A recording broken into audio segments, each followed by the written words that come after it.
What's happening, sports fans? We welcome you to the finals edition that has been a long time coming. We are back to talk baseball here in the San Diego CIF section. Christian Pedersen. I am joined on the Zoom by Tommy Morris, our trustworthy co-host with the co-most. In my Padres shirt from yesterday. Say that again? In my Padres shirt from yesterday. I have not changed Still yet. in his Victor Caratini stand shirt from yesterday. Bodie Da Silva is joining us from Scorebook Live. Scorebook Live is the official digital content provider for the San Diego. They're technically the whole state. They're taking over the whole world, but we just love Bodie, and we love the San Diego section coverage that they provide. You can find all of their stuff at SB Live CA. You can find Bodie at SD Preps. Dave Ring will be with us momentarily. The intern is here, quiet and relaxed. You will hear from her later as well. Guys, we have reached a moment that is like, I love tweeting these out, man. 2 years in the making for some of these, because we are now having baseball championships. Once again, they are taking place all day Saturday, June 19th at two sites, East Lake and Poway. All of the information, you can find it at CIFSDS.org, and then find their baseball tabs. Bodie probably has the schedules tweeted out. We'll put a lot of games happening on the same day, so make sure you go to the right one. Make sure you show up at the right school. There will also be water polo and softball. This is not the podcast for that. I think the intern just said that Dave might be here. But guys, yeah, dude, our text group just sent the schedules to you. So that love it. Did you hear what I said? No, I'm seeing the championship. I just didn't want to do list radio of times and places. I just didn't want to. Said it, and then he did it right on cue. Yeah. Of course, Bodie always comes up with it right on cue. Guys, 6 games. It's going to be a crazy day of baseball. Okay. Anything about the playoffs up until this point to get to before we transition into finals talk? Yeah, excuse me. The first thing that I look at, and we deal with it every year, but just I'm always impressed by the teams that maybe lose their first game, and in this double elimination format, just have to keep fighting back. Whether you lost the first one, second one, there were a couple teams really on the verge, like in Division I. Westview had to go to Granite. All they needed was 1 win in 2 games. Both times they're losing. Both times Granite Hills fought back, and that's what you expect of the 1 seed. So many teams this year, it's not just open division, have college players loaded throughout their lineups on their pitching staff, and these guys just stepped up in these times when they needed it. And another one I want to mention was San Diego Academy. Yes, I did luck out there. I picked them to make the championship. But as the 10 seed in Division III, they lost their second game. They fought back. They had to go to Olympian 2 times in 3 days. They won both those games really in dominating fashion. I'd said it early on, that was a team that they're a difficult opponent the way they play. So just the point of teams fighting back in this double elimination format. I love that we have it. A lot of other sections don't, and it just you get more games, obviously, but I just think it provides an opportunity to kind of show who is the better team when everything plays out. Bodie, last thing before we actually transition into the teased out championships, can you let everybody know who will be going on to state from all of Yes. these? Yeah. So a little bit different than the 18 teams that we get for basketball. So for baseball this year, it's the 4 semifinalists from open division. So obviously the 2 finalists with Grossmont and East Lake, and then it'll be San Marcos and La Costa Canyon were the 2 other semifinalists there. Then in Division I, it's the 2 finalists. So that's Granite Hills and Point Loma. And then Division 2 through 5, we won't know because those are just for the winners. So it'll be 10 teams total.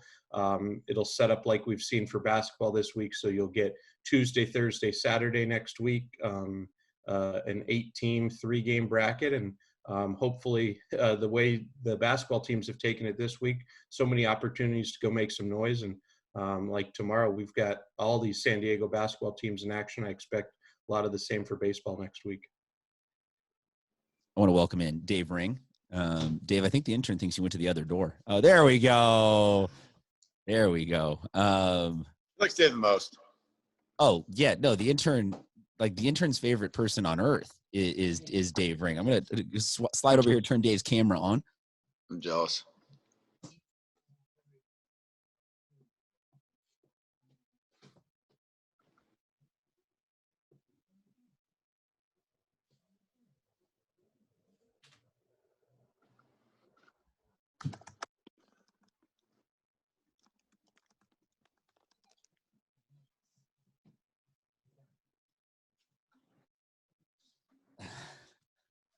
I'm glad that we at least got that on. You guys got to see that on the Zoom camera, yes? Yes. Yeah. Okay. Yeah. I'm checking up on the big board here. And yeah, I didn't get the T. Oh, there we go. There we go. Don't let her chew on those cables. She already ate one microphone cable. So Dave, we just finished up kind of recapping everything throughout the playoffs, getting to this point. Any notes before we go on to championship previews, or can we go ahead and let's go right in, guys? The Division 5 championship, the Orange Glen Patriots, with the new head coach this year, have charged into the finals, breaking through. They're going to take on Escondido Charter in what I think is a pretty cool game in terms of sometimes you get finals that are from way different parts of the county. And if you're not going to have like these teams have never, ever played in school history before. If you're not going to get that, get two teams that are really, really geographically close to each other, know each other, and are going to make a potentially good game. Let's go around the room. Let's start with you, Bodie DeSilva from Scorebook Live. Yeah, this one, I guess when you see an 8 seed versus 6 seed in the championship, so it's a little bit of a surprise. But when you dip down in Division 5, you have a school like Orange Glen, a public school that's playing with a lot of the smaller private schools. I wasn't too surprised to see them advance on, especially in a format like this, with just having maybe a few more arms that they can rely on in a playoff game. And in their case, they went through the play-in game. They took down the 3 seed. They took down the 2 seed, and then they took down the 2 seed again. They didn't even need those extra games. So I think Orange Glen would be the favorite here over Escondido Charter. They've been rested up, and I always expect when the public schools are in a lower division for them to come out on top. Tommy Morris. Yeah, kind of odd. You said that these teams know each other, literally in the same league. Orange Glen beat them in the regular season. Both times they played. I don't see that changing anymore. Kind of like Bodie said, especially in the playoffs, when you have a bigger roster size and a bigger school, it makes it a lot easier because you have more arms. You don't run out. It's not like you're relying on 2 starters the whole season. I like Orange Glen in this one as well. Is baseball the one sport where it doesn't matter, like the old adage or cliche of, it gets harder to beat a team that second or third time? Like football, I feel like, yes, that's true. Basketball, it's true. Baseball, it's not really true, is it? Because kind of if you out hit the other team. It's true if the league has a format where you play all in the same week. Play all your games in the same week, then it's definitely true, because then you're down to your lower starters. So it's 100% true in baseball. But even then, doesn't, like, if one hitting is just definitively better than the other team's hitting, like, you're not going to come up with an answer for that unless you bump 4 times in a row. I don't know. Interesting to think about, though, Tommy, like you bring that up, that in 1 week, the different pitching matchups would actually make a quantifiable difference. Yeah. Dave Ring, over to the man with the bling. That's what I love about these, have to play 3 games in 4 days type of feel. I mean, you really get to see the depth of these programs. And, I think I'm going to go with Orange Glen, like Tommy. I'm going to put it on the poll. Do you love a good 3 games in 4 days? I feel like everybody doesn't. Nobody likes that. It gets exhausting. I will say, go ahead, Tommy. No, I like it because if you have a bad game, you can just get it out right away. And I like that you get the show. It's better to disagree than agree. Yeah. Thing flowing much better. On to the Division 4 game, West Hills, Mission Vista. 2 definitive different color schemes, 2 definitive different areas of the county. David Ring, we will start with you on this one. Do you like, which brand of wolf do you like, Timber or Pack? West Hills has been hot, man. They ran through this bracket pretty well. This is an interesting game here. I think I'm going to take West Hills just because I feel like they're the hotter of the 2 teams going into this game. Bodie DeSilva from Scorebook Live. I'm going to go with Mission Vista in this one. I got to see Mission Vista in their league finale this year. Took a tough loss against San Diego, but they'll have the best player on the field, junior Ian Halverson, one of the top uncommitted players in the county. Really good shortstop. He can also pitch. Shown a really good amount of power this year. And I think just the way Mission Vista's gone through playoffs, they had to play Mar Vista here twice in a row, 2 one-run games. Just think these close games that West Hills really hasn't had a ton of time to face throughout, whether it was Holtville, Morse, these other games.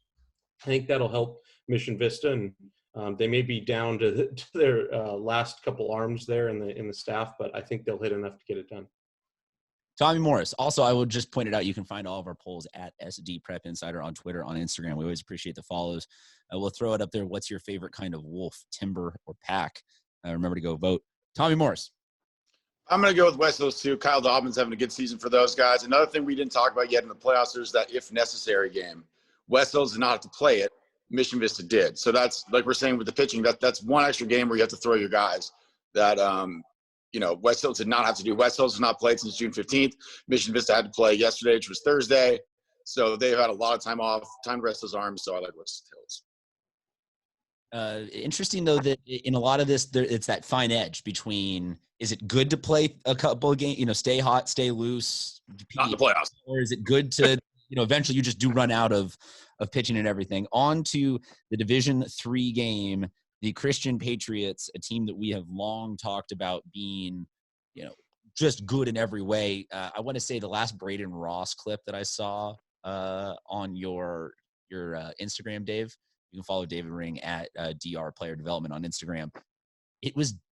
He's gotten out of control. Someone needs to stop this kid. The disrespect coming from that one where he stands there, watches it, switches hands, and flips the bat with it. I'm like, this guy's a madman. This guy's one home run away from breaking Tony Clark's home run record. Wow. Yeah, no, Isn't this kid's insane. Tony Clark was a big, long Major League leaguer, right? Now Yeah, he's now head of the union. head of the president of the Players Union now, right? So are we saying that? If he hits another home run, he gets to be president of the Players Union. So we're gonna put that on the poll at SD Prep Insider. If Braden Ross from Christian hits another home run, does he get to be head of the major? Will he grow up to be head of the Major League Baseball Players? When you hit that many home runs, you get really, really good at bat flipping. So. That felt out of control. That felt like that. I didn't see where the ball landed, but to do a bat flip like that, you had to have hit one 700 feet. And then in the game to get them to the championship game, Braden had a huge 2 RBI single to tie the game. I mean, he's not just hitting home runs. What's going to be interesting is who they pitch in this game. I think Braden is up, but I'm not sure if Vaughn Major is going to get the go. I've talked to a lot of guys around, hitters around San Diego, and they say both pitchers are nasty.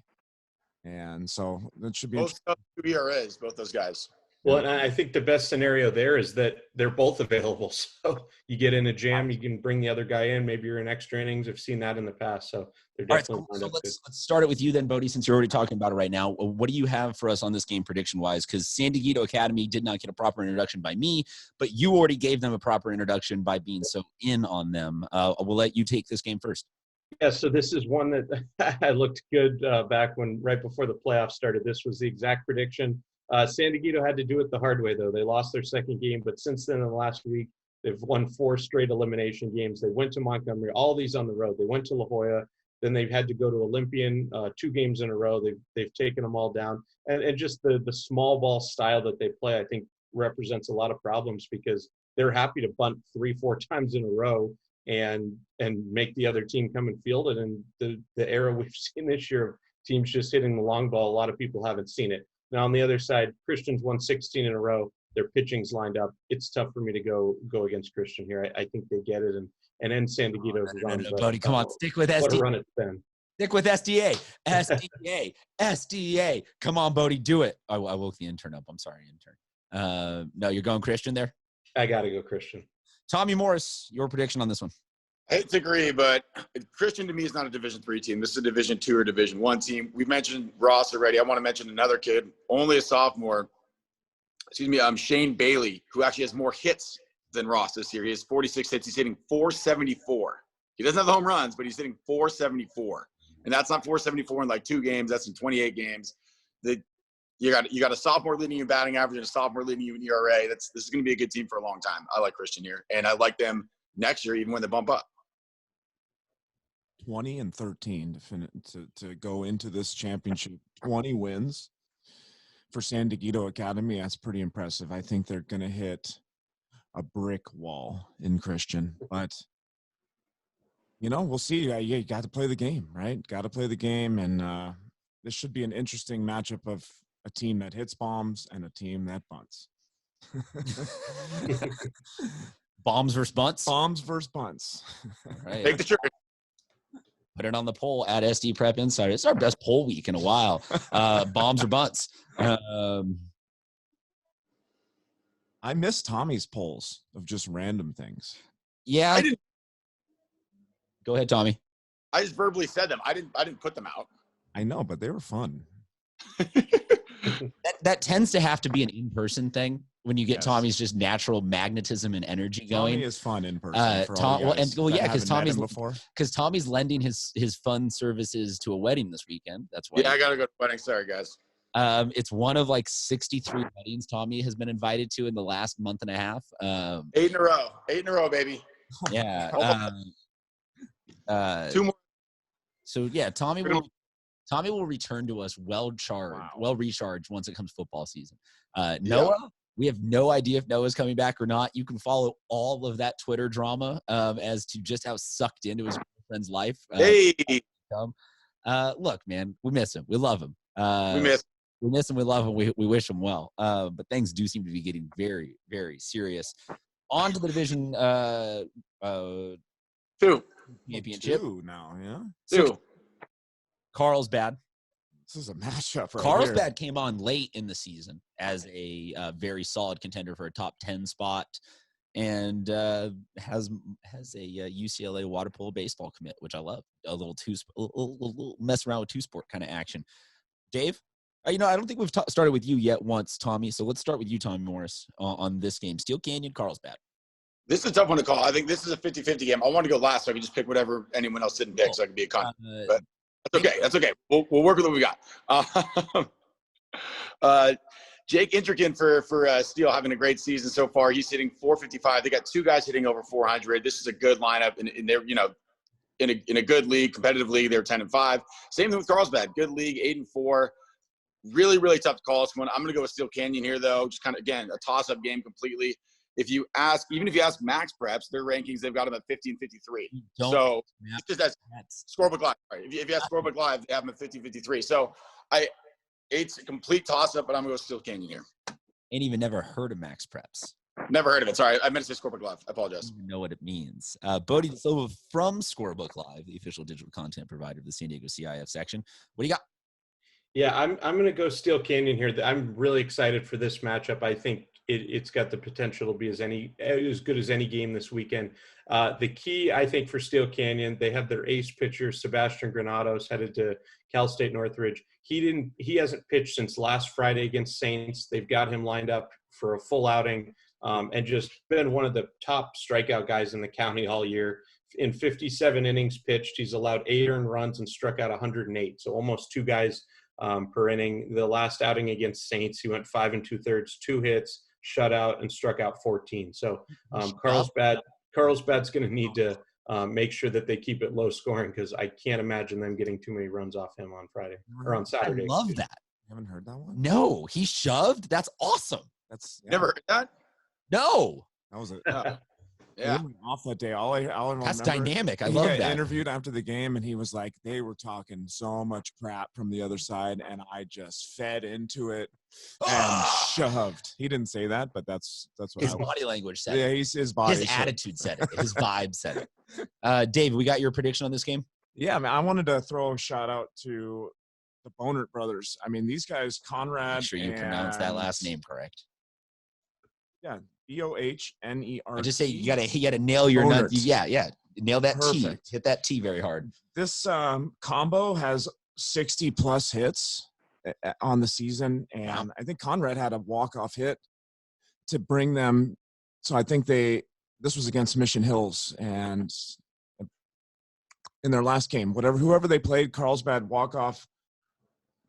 I think those 2 brothers have got to bring it. Like you said, Sebastian is not fazed by anything. So if Granados is on the mound, these 2 guys, this is going to be a really good matchup. Like Tommy said, one of the cooler matchups in San Diego because now 2 teams that are never playing each other have to play each other. And this is the beauty. We talked about it on one of the other podcasts. 2 teams that haven't played each other. Now everyone's got to scramble for scouting reports and it's just raw baseball. It's reactionary, raw, real baseball. And you got to react. So you got to shove. You got to shove. Who can shove harder? It's going to be probably one of the more interesting games of this bracket. So go out and get it. Go out and see it. Go out and shove it. Granite Hills, boy. I mean, dude, look. There's great games, and then there's like this is going to be a great game. all capitals, italics. Great game. I do swear though, if this ends in a Kian Vu walk-off home run, I'm not gonna be able to handle that. Like I'm gonna like you're gonna drop the camera. Like things are gonna go insane. Is this one at players? This one? Could that? I think that could be the only thing that could top Nick Herman's existence. For those of you that missed it, Nick Herman did big things last weekend at the basketball championships. Awesome. Who wants to start on this one? I can go. All yours, Tommy. I'm going with Brandon Hills here. I know, obviously, you got the star power with Deuce Gorson being on Point Loma, but Grant's got some good players, too. I want to talk about Austin Smith really quick. He's hitting .468 on the season, 3 home runs. Very good hitter in his own right, senior. I really like Granite's lineup. I think they got a good shot here. I know the conventional wisdom would probably say Point Loma, given, again, the names, bigger names on that team, but I like Granite here. You always got to like Granite Hills baseball in the playoffs. They're just they're a deep, well-rounded program. Correct. I will go Point Loma here. I think what's really interesting is both these teams had to play 2 elimination games this week and use a lot of pitching. So I'm expecting it to be high scoring. Granite Hills, Grant MacArthur, that's just what a run he's been on. Some huge home runs to keep them going in elimination games. And then on the other side, we've talked Kian Vu, Deuce Gorson. The way it sets up, both lineups are stacked already, and I'm thinking high scoring with not their best pitchers available. But I think Point Loma gets it in the end. I would like to remind everybody that this game, as well as the boys open division baseball game, I don't know why I said boys, but this game and the open division game will both be available live streamed by Jonathan Rifkind on our YouTube channel. So make sure. Wait, can we go back really quick about the whole Nick Herman thing? Jonathan Rifkind with a hell of a call on that one. Yes. Amazing call. Dave, did you see this? The basketball shot that was the game winner? Yeah. That was great. You know the backstory behind that kid? Uh-uh. Almost died from cancer a couple years ago. Had wow. to be completely out of the sport for a couple of years. Makes the game winner. Apparently, cool. Bodie, I don't know. You can testify to this. He goes up to coach. They call a time or the timeout or penalty. I forget what it was, but 0.5 seconds left on the clock. They got a timeout. They go over to draw something up, and he just grabs the clipboard out of coach's hand. He's like, "No, I'm taking the shot." Well, yeah. So they had possession. I think 8 or 9 seconds left. Timeout. They come down. He misses a shot. It gets tipped out of bounds with 0.1 on the clock. But then the referees decided it was 0.5. If you look back, it could have been closer to a second, but they didn't have timeout. So he's telling 2 guys, "Hey, screen for Nick. Get open." And Nick goes, "Well, I'm not screening. I'm just going to pop out even further," and hits it from the volleyball line. So what a shot. His sister goes to Cathedral. Yeah. And it was against moment. Cathedral. What a moment. I'll just play it here for everyone. Inbound for 3. Herman. Yes! Oh my God! Love that. Nick Herman gets the championship game. Oh my goodness! And they are. Look at that. We brought in sound seamlessly into everyone's I headphones. love that. Did you guys on the Zoom hear that? Yep. Yes. Yes, I'm getting I'm a slightly less worse. Did we get everyone's predictions on this game? Could we go on to open? Let's go open. Can we do mine real quick? Deal. Sorry, my fault, Dave. My fault. A quick point here. Granite Hills was on the edge. They were down. Oh, yeah. They were Twice. down 6-3 in the 4th inning against Westview, and then they put up a 9 spot. So Granite Hills was down. They were on their heels, man. I mean, I really like Granite Hills. I think they're going to take the momentum and play tough against Point Loma, but I got Point Loma in this game. You guys are all so good at being like, I love this team. I'm going to compliment this team, but the other team, providing zero coverage for the team that you think is going to win. You're providing all of the analysis for what you think is going to be the losing team. Tommy, you had something. No, I picked Granite. That's all I'm going to say. On to the open division game. I mean, did we really doubt that Eastlake was that good? I got it wrong because I thought that Sage Creek was going to beat San Marcos in that battle. But, I mean. No, didn't we talk about this 2 weeks ago, how we didn't think they were going to get in? Yeah, no. I mean, they were on the outside looking in. They dropped some league games at the end. They didn't even win their own league, and they get in. And I'm asking look, about surprised. when I talked to Ray Cebulski after their first win over San Marcos. It's just these guys, they're in the Open Division every year. They're playing elimination games. It's nothing new to them. Like they just moved in. They said, we're ready to play. They got, the best player in the county and Marcelo Mayer and guys hitting around him. And despite losing the first one against San Marcos, they came back and got it done. They may not have a ton of pitching left, but what else can you say about this game? They've played 3 times this year. Grossmont's won all 3 by walk-off fashion. I have to pick Eastlake, right? I mean, you can't do it a 4th time. That Grossmont lineup is so scary, though. I will go Eastlake here, but it's not a ton of confidence. Grossmont has proved that they are, without a doubt, in my mind, the top team in the county. I mean, they have steamrolled everyone. Their lineup is unreal. They have the best lineup in San Diego. It's very hard to go against Eastlake when you got one of the winningest coaches in San Diego, a guy that is going to prepare their team. But Jordan Abruzzo, man, he's got a special thing going on over there at Grossmont. And I think, talk about the game that all of us needed to see to finish the season. This is the game right here. We needed to see this because of all the walk-offs. We needed to see them play one more time for sure. So this is basically the best finish to the season that we could possibly have, in my mind. I thought San Marcos had an unreal season too.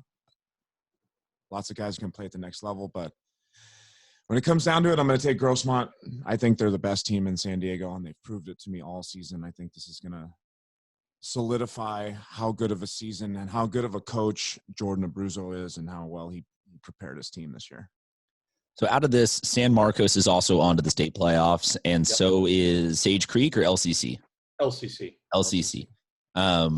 San Marcos, by the way, they had to play Eastlake 3 times in the playoffs. Yeah. In the playoffs, not the regular season, in the playoffs. It's tough, man. Yeah. Tough. That was the whole playoffs, basically, just against Eastlake. I think, correct me if I'm wrong, but I think they only had one other game against a different team. Yeah, they 2 played others. Pines. 2. Torrey Pines and Sage Creek. Yeah, 2. That is a tough road. 3 of 5 against Eastlake. Man. You put it on the poll. Are you having a bad week if you see Marcelo Mayer 3 out of 5 games? Can we talk about his stats, by the way? Because they're like Barry Bonds numbers. I know he doesn't have the most home runs, but his on-base percentage is .550 because he's walked 30 times. Yeah, the walks and hit by pitches are just insane. Hey, he's projected to go number 1, guys, I think. And it's not like he's in a bad lineup. You know what I mean? It's like they're pitching around, throw to some goober. The whole lineup's good. He's just that scary. Yeah, what we're going to see at the next level is a guy that I think has a lot of success because of what you're seeing now. Like, he's got discipline, he's got power, he's got the ability to hit the ball to all fields. He's similar to Eastlake's number 1 pick back in the day, and Adrian Gonzalez, I think. It's just Adrian's a lefty, and Marcelo's a middle infielder. I think that's where. Are we close? Are we able to be hyperbolic and say he's one of the best players to ever come out of San Diego? Like, are we in that category yet? Number 1 pick, he has to be, right? Like, I know, but it would be the 5th time, 6th time since 2000 that San Diego would have the number 1 overall pick. And look, between Adrian, Steven Strasburg, Matt Bush, Brady Aiken, Mickey Moniak, some have worked out, some haven't, but it doesn't mean they weren't great players when they were around. Brady Aiken's senior year was as dominant as I've ever seen by a pitcher. And look, things happen. Muscles don't always turn out the same way. But, yeah, I think Marcelo has to be in that conversation. Yeah, Strasburg has got the rings, right? And Strasburg. He's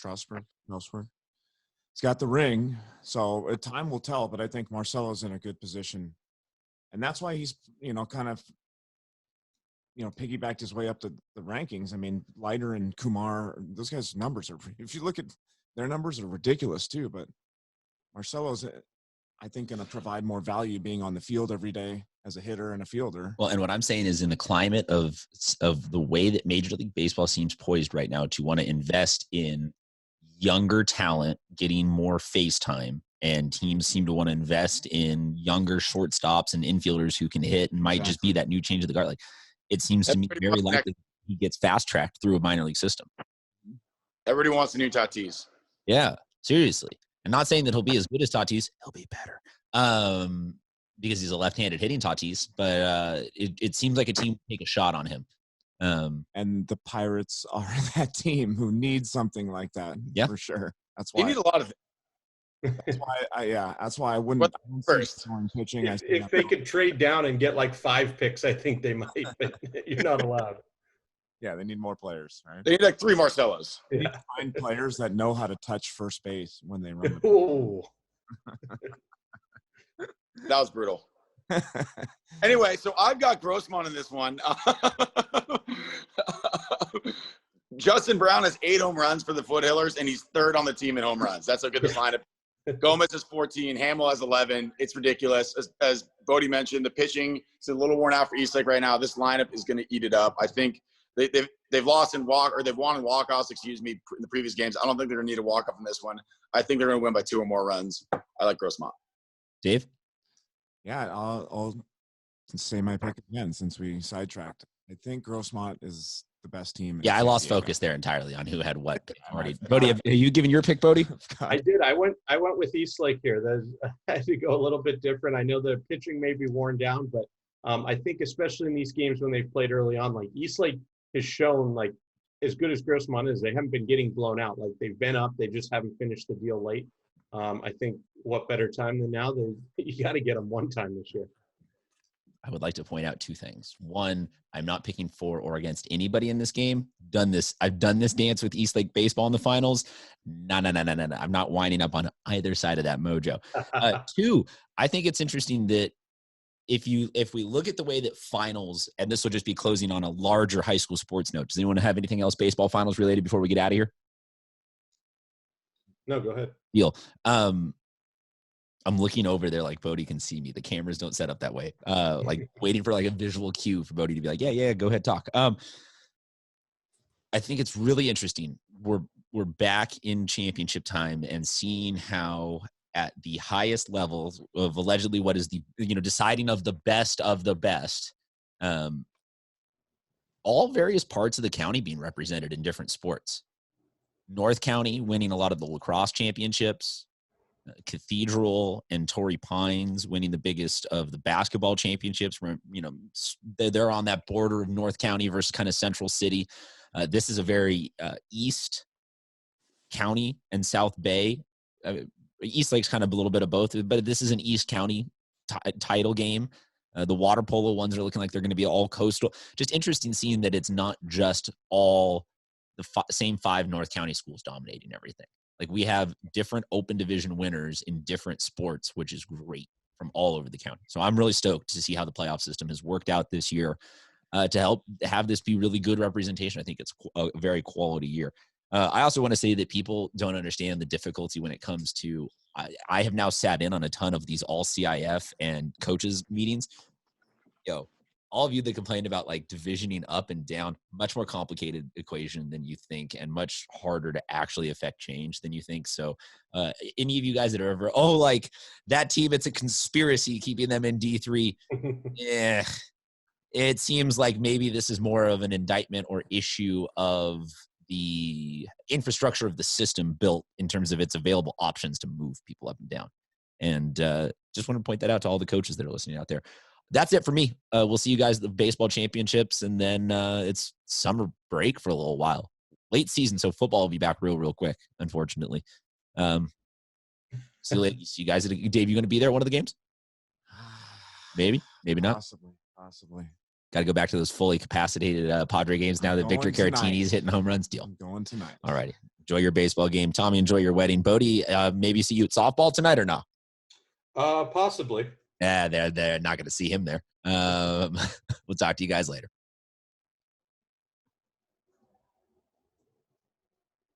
We're still recording.